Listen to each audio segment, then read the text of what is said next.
From Montreal. From Montreal. What are you doing in Toronto, Sebastian? I'm being a chaos drunk punk that's trying to get a job. Like, how's the life on the street? Actually, I chose it. My name is Samantha O'Connor, and I'm originally from Kemptville, Ontario, which is a small little hick town outside of Ottawa. Punk is not only a way to dress, it is not a way to dress, it's a fucking mentality. I'm a third-year student at the University of Guelph Humber, and I'm taking journalism. She told me that some people were making a documentary about her, and I said, "Oh, what have you done?" And she said, "I've been through quite a lot." I became homeless because I was born into a really bad situation. My parents, both of them, they met in AA. They're both recovered alcoholics, but they both found a new addiction, which is religion. And my mom basically thinks that everything she does is justified by God. She would throw the line at me from the Bible, "Spare the rod, spoil the child," which basically means like discipline your children and teach them what's right from wrong. I've been drinking on this corner since September.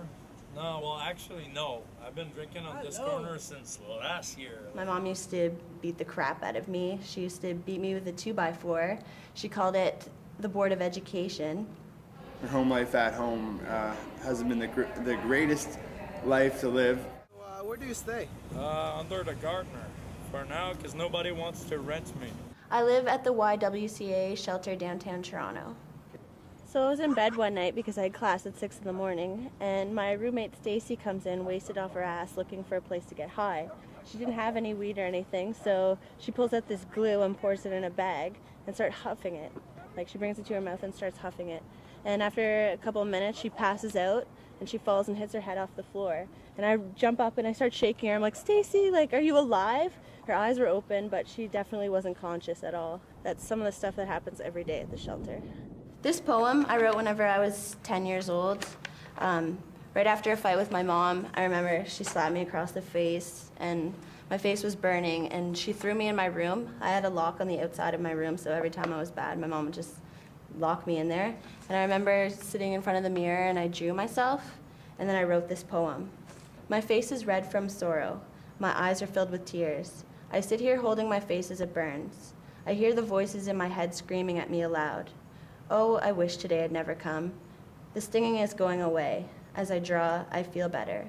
I'm letting my feelings flow through the pencil. My tears dry all up and I feel safer. For now, the screaming has gone softer. My face is still red and my feelings are still down. And I know that people from every background and every aspiration are among the people represented as the people who do not have a place they call home. I don't see myself as homeless. I see myself as the ultimate bohemian. Most bohemians, they give up a life of wealth to live in a life of poverty so that they could focus more on their art and their music and inspiration because it keeps them more focused. So that's basically what I'm doing.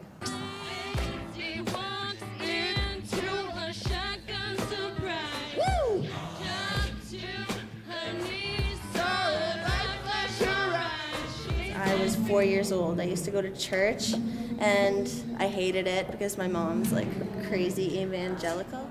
Her situation right now, from being at home and living at the shelter, she's probably the happiest she's ever been because there she has friends. She even feels like she has family there, and she has a nice warm bed to go to every night, and she's able to make it to school. Without going to school, she wouldn't be able to be doing things that she is, and she wouldn't be here today.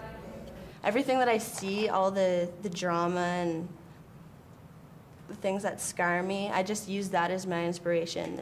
There's no negative, it's only lessons.